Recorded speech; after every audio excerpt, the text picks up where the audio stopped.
ام المؤمنین عائشہ رضی اللہ عنہا سے روایت ہے، وہ بیان کرتی ہیں کہ رسول اللہ صلی اللہ علیہ وسلم کو انصار صحابہ کے ایک بچے کے جنازے پر دعوت دی گئی، یعنی آپ کو اس کے جنازے میں شامل ہونے کے لیے اور اس پر نماز پڑھنے کے لیے بلایا گیا۔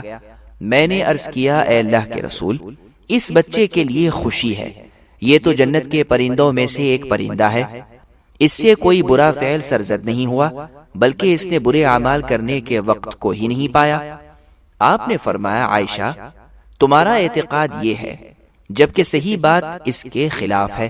بلا شبہ اللہ تعالیٰ نے جنت کے لیے کچھ لوگوں کو پیدا فرمایا، ان کو جنت کے لیے پیدا کیا جبکہ وہ اپنے آبا یعنی اپنے باپ کی پشت میں تھے، اور دوزخ کے لیے کچھ لوگوں کو پیدا فرمایا، ان کو اللہ تعالیٰ نے دوزخ کے لیے پیدا فرمایا جبکہ وہ اپنے آبا یعنی اپنے باپ کی پشت میں تھے۔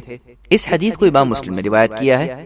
وضاحت: امت کے علماء کا اس پر اجماع ہے کہ مسلمانوں کے بچے جو بچپن میں فوت ہو جاتے ہیں وہ جنت میں ہوں گے۔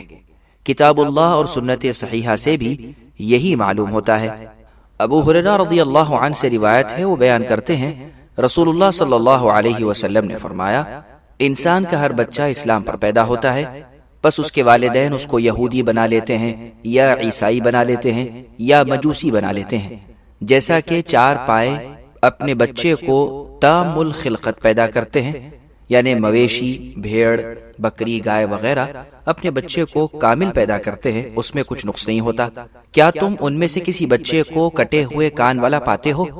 پھر ابو ہریرہ رضی اللہ عنہ نے آیت تلاوت کی جس کا ترجمہ ہے، اللہ کی فطرت ہے جس پر اللہ تعالیٰ نے لوگوں کو پیدا کیا ہے، اللہ تعالیٰ کی مخلوق میں تبدیلی نہیں ہے، یہ دین اسلام بالکل سیدھا ہے، اس میں ٹیڑھا پن نہیں ہے۔ اس حدیث کو بخاری اور مسلم نے روایت کیا ہے۔ ابو ہریرہ رضی اللہ عنہ سے روایت ہے، وہ بیان کرتے ہیں کہ رسول اللہ صلی اللہ علیہ وسلم سے مشرکین کی نابالغ اولاد کے بارے میں دریافت کیا گیا۔ آپ نے فرمایا، اللہ تعالیٰ کو علم ہے کہ انہوں نے کیا عمل کرنا تھا، یعنی توقف اختیار کیا جائے۔ اس حدیث کو بخاری اور مسلم نے روایت کیا ہے۔ وضاحت: مشرکین کے بچے جو بچپن میں فوت ہو جاتے ہیں ان کے بارے میں ہر مسلمان کا یہ عقیدہ ہونا چاہیے کہ وہ اللہ تعالیٰ کی مشیت میں ہے، جس کو چاہے جنت میں داخل کرے، جس کو چاہے دوزخ میں بھیجے۔ زیادہ صحیح یہ ہے کہ وہ بچے جنت میں ہوں گے۔ اس کی دلیل اللہ رب العزت کا یہ ارشاد مبارک بھی ہے جس کا ترجمہ ہے، ہم کسی کو اس وقت تک عذاب میں گرفتار نہیں کرتے جب تک کہ ہم ان میں کسی پیغمبر کو نہ بھیجیں۔ امام بخاری، شیخ الاسلام ابن تیمیہ اور امام ابن القیم رحمہم اللہ کا بھی یہی مسلک ہے۔ سبسکرائب کیجئے ہمارے چینل اور دبائیے بیل کا آئیکن تاکہ آپ کو ریگولر نوٹیفیکیشن اپڈیٹس مل سکے۔